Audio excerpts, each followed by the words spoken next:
Merci de nous rejoindre pour cette autre sortie d'International, le tour de l'actualité mondiale sur Chemnews 24. Et j'accueille tout de suite le spécialiste des questions internationales, journaliste consultant Ghislain Cougan.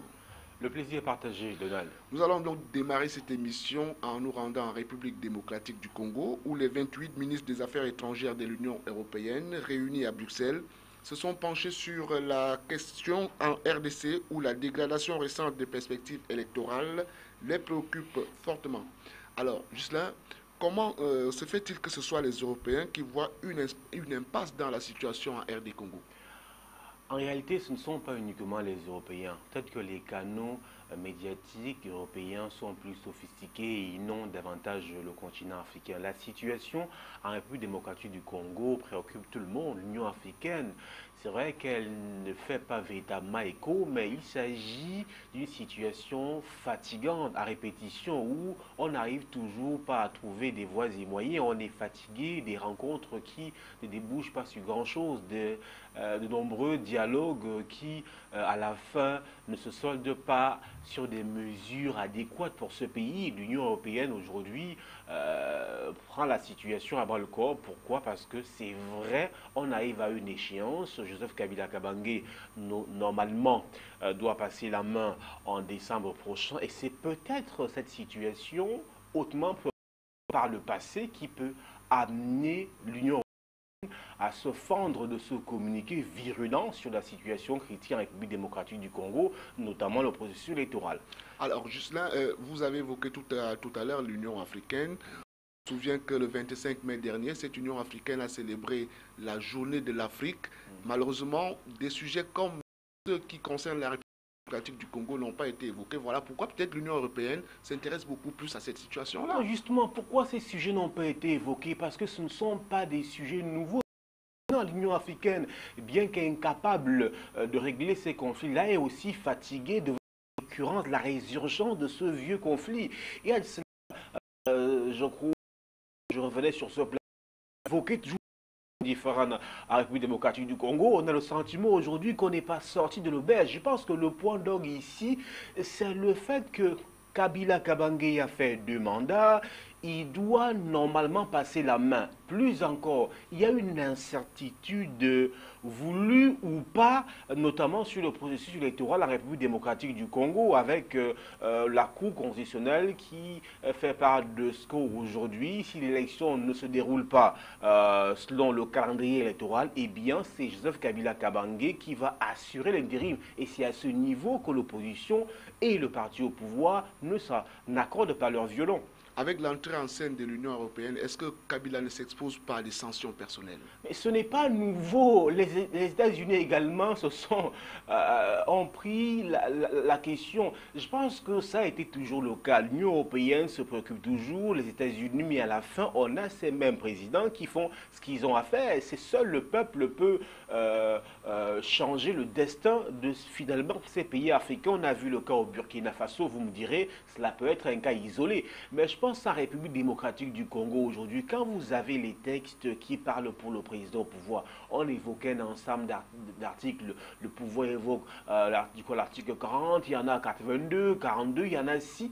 Je pense que la situation est préoccupante. Et quand vous avez écouté les États-Unis parler de sanctions de l'Union européenne, si vous avez suivi particulièrement, je pense que la Belgique a tempéré en disant qu'il est intéressant aujourd'hui de travailler à la reprise du processus, au démarrage, pardon, du processus électoral. Ça veut dire qu'en réalité, on veut réinitier le dialogue. Et Joseph Kabila Kabange l'a dit, il veut le dialogue. Alors, ce n'est pas la première fois. Vous souvenez qu'il y a eu notre dialogue qui a débouché sur quoi? Sur rien du tout. Il y a un problème crucial en RDC aujourd'hui. Peut-on aller à l'élection présidentielle à l'état actuel? La question se pose. Ça veut dire qu'on n'aura pas une démographie qui soit représentative, notamment de la population. Parce qu'il y en a qui il y a cela 4 ans, n'étaient pas capables de voter. Aujourd'hui, 4 ans après, il faut revoir le fichier. Il y en a qui sont devenus majoritaires et qui peuvent aujourd'hui voter. Alors, si on va avec les chiffres, je crois, 2011, on n'est pas sûr d'avoir véritablement la mesure de la démographie et que le vote soit proportionnelle notamment à la démographie du À pays. faire cette lecture-là, on dirait que vous soutenez le report de cette élection. Pas forcément. Pourquoi en est-on arrivé là? Pourquoi durant 4 ans on n'a pas préparé notamment le Congo à cela? Est-ce qu'on ne savait pas que 4 ans après ou 5 ans après, les gens allaient devenir majoritaires? Je pense que quand on fait de la politique, il faut être préventif. Maintenant, est-ce que le Congo est suffisamment stable? C'est pourquoi je pense qu'il y a des pesanteurs qui peuvent être voulus ou non soutenus, entretenus par les uns et les autres aujourd'hui en RDC. Alors cette Union européenne qui appelle donc à un dialogue national en RDC, est-elle aussi disposée à soutenir financièrement la commission électorale dans l'organisation de l'élection présidentielle par exemple? Je crois que oui, parce que dans le dernier paragraphe, je crois, de leur rapport ou de leur communiqué, l'Union européenne a demandé à la Commission d'évaluer les besoins financiers pour lancer le processus électoral. Alors, quand on demande d'évaluer les besoins financiers, c'est justement pour les transmettre à l'Union européenne qui va évidemment apporter sa contribution pour que les choses se passent dans les règles de l'art. Mais il faut comprendre que l'Union européenne a une position carrée. Elle veut notamment que l'élection présidentielle se passe selon la constitution du pays. Ça veut dire quoi? Ça veut dire que 3 mois avant l'expiration du mandat de Joseph Kabila Kabange, donc disons au mois de septembre. Or, dans l'état actuel, la Cour constitutionnelle a déjà laissé planer le doute sur le fait que l'élection présidentielle ne pourra pas se tenir dans les délais. C'est la raison pour laquelle elle a voulu, la Cour, préparer les mentalités à accepter notamment la possibilité d'un report de l'élection présidentielle, mais surtout l'incidence que cela entraînerait avec notamment le fait que ce soit Joseph Kabila Kabange, président en exercice, qui va assumer ou assurer l'intérim. On va se rendre dans un autre pays africain qui a d'autres problèmes, au-delà peut-être des questions électorales. Nous sommes maintenant en Libye, où les chefs de la diplomatie de l'Union européenne ont donné leur feu vert à l'élargissement du mandat de la mission navale de lutte contre les passeurs de migrants au large de la Libye, pour y inclure la formation des gardes-côtes libyens. Alors, pourquoi le feu vert de l'Union européenne, des chefs de la diplomatie bien entendu, arrive à cet instant précis quand on sait que le mandat de Sofia expire en juillet prochain?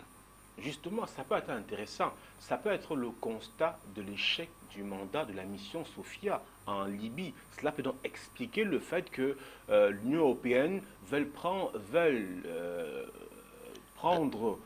les devants aujourd'hui pour anticiper parce que souvenez-vous, la mission Sophia a été mise sur pied en avril 2015 après le naufrage de 850 migrants et vous savez que jusqu'à aujourd'hui ce n'est pas la quiétude de ce côté. Chaque jour il y a des naufrages, il y en a qui meurent à partir de la traversée pour l'Italie en passant par la Libye.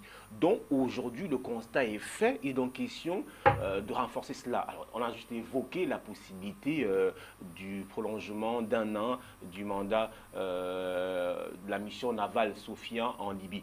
Mais la question préoccupante, vous l'avez évoqué, c'est la formation des gardes-côtes. Pourquoi? Et cette question-là est liée à la première, à l'éventualité d'une prorogation du mandat de la mission Sophia. C'est parce que, notamment, on s'est rendu compte qu'il n'y a pas véritablement une accalmie, il n'y a pas une chute graduelle sur les migrants, les naufrages, les morts par-ci, par-là. Et il est donc question de former les gardes-côtes pour que ceux-ci soient suffisamment capables d'approcher les bateaux, d'aller plus loin pour traquer les passeurs. La question, c'est au niveau des passeurs. Sont eux qui, notamment, entrent en contact avec ceux-là qui veulent partir et qui nous créent ces catastrophes-là. Donc, il est question notamment d'attraper, d'empêcher que l'activité des passeurs gagne en intensité. Pourquoi ne pas la réduire à sa plus simple expression?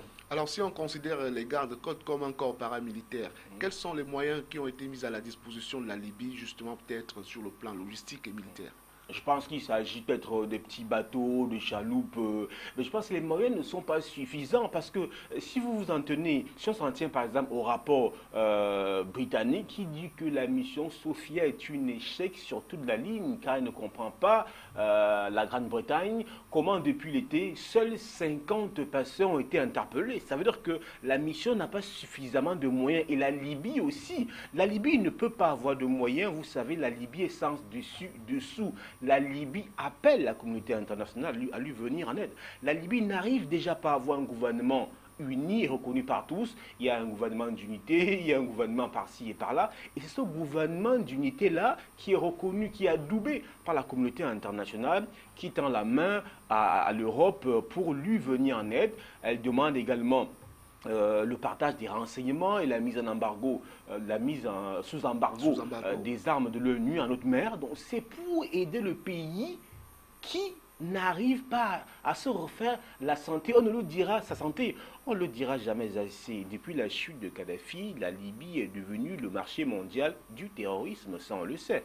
Alors, est-ce qu'on a prévu aussi des dispositions pour éviter, par exemple, des accointances entre les gardes-côtes formés et les groupes ou alors les forces rivales au gouvernement d'unité nationale? Justement, c'est une préoccupation car il faut bien évidemment que les candidats qui vont être formés soient suffisamment triés, soient suffisamment sélectionnés par rapport à leur moralité pour éviter que ces gars-là, après avoir acquis des formations solides et accélérées, qu'ils fassent défection et qu'ils aillent plutôt servir les milices rivales, par exemple. Donc, il faut, donc, vous savez, voilà un paramètre que vous évoquez qui est intéressant. Donc, il y a un ensemble de paramètres qu'il faut prendre en considération dans la formation, notamment de ces gardes-côtes et des services secrets, des marines et tout cela. Cela peut aussi nous faire penser à ce qui s'est passé en Libye ou en Côte d'Ivoire, où vous avez, pour une guerre, on donne des armes aux combattants. Mais après, ces armes-là peuvent aussi tombent très souvent, dans des mains inexpertes, pour des fins inavouées, pour des fins qui n'ont rien à voir avec l'idée première. Alors, comment il est toujours difficile de contrecarrer tout cela? Et c'est à cette difficulté-là aussi que la Libye est exposée aujourd'hui avec l'appui sollicité de l'Union européenne.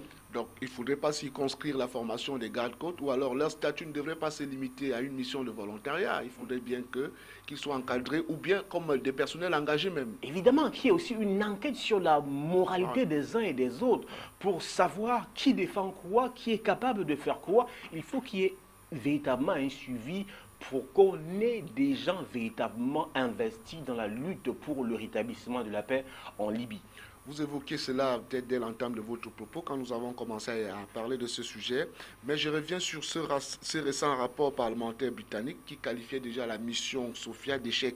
A-t-on pensé à renforcer la stratégie d'éradication de ces réseaux criminels qui entretiennent l'immigration clandestine en confiant par exemple une seconde tâche aux gardes-côtes, le renseignement? Évidemment, c'est vers quoi on tend. En réalité, c'est un constat qui est fait aujourd'hui et quand on dresse un constat, il faut maintenant les mesures qui vont accompagner ce constat-là pour notamment travailler pour éviter ce genre de désagrément avec, comme vous l'avez évoqué, les réseaux criminels qui chaque jour gagnent en intensité en Libye, notamment au large de ses côtes. C'est donc la raison pour laquelle toute cette batterie va être mise sur pied. Je pense que pour ce qui est même d'une éventuelle prolongation de la mission Sophia sur le terrain, ce n'est encore qu'un accord politique. Encore qu'il y a une batterie de documents, de choses à remplir pour que la mission prenne effet. Mais je pense que ce ne sont que des facilités qui vont rapidement se faire car il y a péril en la demeure en Libye aujourd'hui pour que ce pays, je ne dirais pas que la Libye peut, à la lutte des choses, refaire sa santé. Je pense qu'il va falloir du temps à la Libye. Vous savez, quelques secondes pour détruire, mais des décennies pour construire. Alors, le point de départ, ce serait la Libye. Au Maroc aussi, il y a les côtes de Maïlia et l'Italie, c'est presque la porte d'entrée. Alors, pourquoi ne pas avoir circonscrit ou bien avoir encerclé ces trois zones pour que nous n'ayons pas peut-être ces entrées clandestines des migrants? Je pense qu'il y a un souci. La question des migrants n'est pas la seule question qui préoccupe l'Union européenne aujourd'hui. Je veux dire que la Libye n'est pas le seul pôle qui focalise les attentions. Prenez les pays européens aussi individuellement. Il s'agit là d'un déploiement collectif, mais chaque pays définit sa politique en fonction de ses priorités. On va peut-être arriver sur la France, donc chacun a d'abord des questions internes à gérer. Et là, vous voyez comment c'est difficile d'avoir une idée unanime sur comment est-ce que les Européens vont gérer la crise des migrants, sur surtout l'apport, le rôle dévolu à chaque État dans notamment la lutte contre cette clandestinité-là. Il y a des États qui estiment qu'ils ne sont pas véritablement concernés, qui n'ont pas à déployer de gros efforts parce qu'ils ont des situations internes à gérer. Donc, cela est pris en compte et aujourd'hui, l'Union européenne fait comme elle peut, un petit à petit, essaye de colmater les brèches, comme on peut l'évoquer ici, la mission Sophia. Je tiens à préciser que la formation des gardes-côtes a été initiée par la Libye. La Libye qui a soumis ce vœu-là auprès de l'Union européenne. Ce n'est pas l'Union européenne. Donc vous comprenez que la préoccupation émane de la Libye, du gouvernement d'unité qui est reconnu par la communauté internationale, qui déjà n'arrive pas à établir toute son autorité sur la Libye. Vous savez, il y a des gouvernements rivaux notamment. Donc vous comprenez que les préoccupations des uns, les préoccupations qui peuvent être prioritaires pour les uns ne sont pas forcément prioritaires pour les autres. Nous osons croire qu'il n'y aura pas de brebis galeuses dans ce corps avec les gardes-côtes qui seront donc désormais formés. Je voudrais maintenant que nous allions ailleurs, parlant justement du conflit israélo-palestinien, où Manuel Valls a récemment rencontré le Premier ministre israélien de le convaincre de la nécessité de l'organisation d'une conférence de paix internationale sur le conflit israélo-palestinien, mais en vain. Alors, pourquoi Benjamin Netanyahou se pose justement à une conférence de paix internationale? Parce que ce n'est pas la première conférence de paix. En fait, il ne s'oppose pas à la conférence de paix internationale. Il n'est pas d'avis avec l'initiative de la France. La France veut en réalité organiser une rencontre et être l'intermédiaire entre Israël et la Palestine. Or, Benjamin Netanyahou, fort du passé, n'a plus confiance en réalité et donc estime qu'il faut évidemment l'initiative de la France, mais pour ce qui est des négociations, elles doivent se faire de manière directe. Il est d'avis de s'asseoir autour d'une table avec son vis-à-vis palestinien pour débattre et non pas des négociations où vous parlerez à la France, qui ira parler à la Palestine, qui reparlera à la France, qui viendra me transmettre ce qui est dit. Et évidemment, il y a ce qu'on appelle en communication le bruit. Hein? C'est-à-dire qu'on n'est pas sûr que l'information qui part de X pour Y, en transitant par A ou par B, arrive à Y avec la même verve, avec cette fidélité-là que lorsque on dialogue. Donc, Benjamin Netanyahou veut des discussions bilatérales, tout simplement. Alors, cette initiative serait-elle défavorable à Israël? Je pense que quand on écoute les déclarations des uns et des autres, par exemple, du président Benjamin, on pense qu'il est d'avis que cela ne peut pas lui être favorable. Pourquoi? Parce qu'il n'est pas dupe. Tout le monde sait que lorsqu'on lit les rapports entre Israël et la Palestine aujourd'hui, on a le sentiment que Israël est le bourreau et la Palestine la victime, avec la poursuite, l'entêtement d'Israël à construire les camps de concentration à Jérusalem-Est et tout cela. Tout le monde sait que Jérusalem souffre, la Palestine souffre aujourd'hui. Et donc, Benjamin Netanyahou le sait, il sait que la communauté internationale en grande majorité est sensible et émue pour la Palestine aujourd'hui. Alors, l'initiative de la France, pour lui, il estime que la France a pris parti. Et on sait très bien qu'à Paris, tout le monde est pour la Palestine. Alors, il estime simplement que non, ça n'a pas été possible parce qu'on va le flouer et qu'il est intéressant pour lui de débattre directement, quel que soit l'endroit, le lieu ou l'heure, il est d'avis pour ce genre d'initiative, pourvu qu'il ait en face de lui son principal rival, si on veut, protagoniste. Alors, il y a beaucoup de complications autour de cette affaire. Je voudrais maintenant évoquer peut-être l'entrée probable du gouvernement de l'ultranationaliste Avigor Lieberman. Pourrait-elle constituer une autre source de complications? Oui, pourquoi? Parce qu'il n'est pas très aimé, il est aussi dur. C'est-à-dire qu'il est de la même logique que Benjamin Netanyahou. Donc il n'est pas de ceux qui vont se ramollir, qui vont mettre la pédale douce, il est de ceux qui vont travailler dans le même sens que Benjamin Netanyahou, continuer à vouloir écraser les autres. C'est pourquoi son entrée inquiète véritablement aujourd'hui. Et je pense que la position, la posture des Benjamin Netanyahou par rapport à la France aujourd'hui traduit que Benjamin Netanyahou doute de l'impartialité de la France. Et donc aujourd'hui, véritablement, et je pense que la froideur, la franchise avec laquelle Benjamin Netanyahou s'est exprimé sur la question face à Manuel Valls prouve véritablement qu'aujourd'hui, Benjamin n'a véritablement, ne porte pas la France dans son cœur. Je pense que la diplomatie a voulu que, puisque Valls a fait le déplacement d'Israël, qu'il puisse le recevoir et qu'il s'exprime un peu avec lui. Et voilà, je pense qu'il y a une conférence de paix qui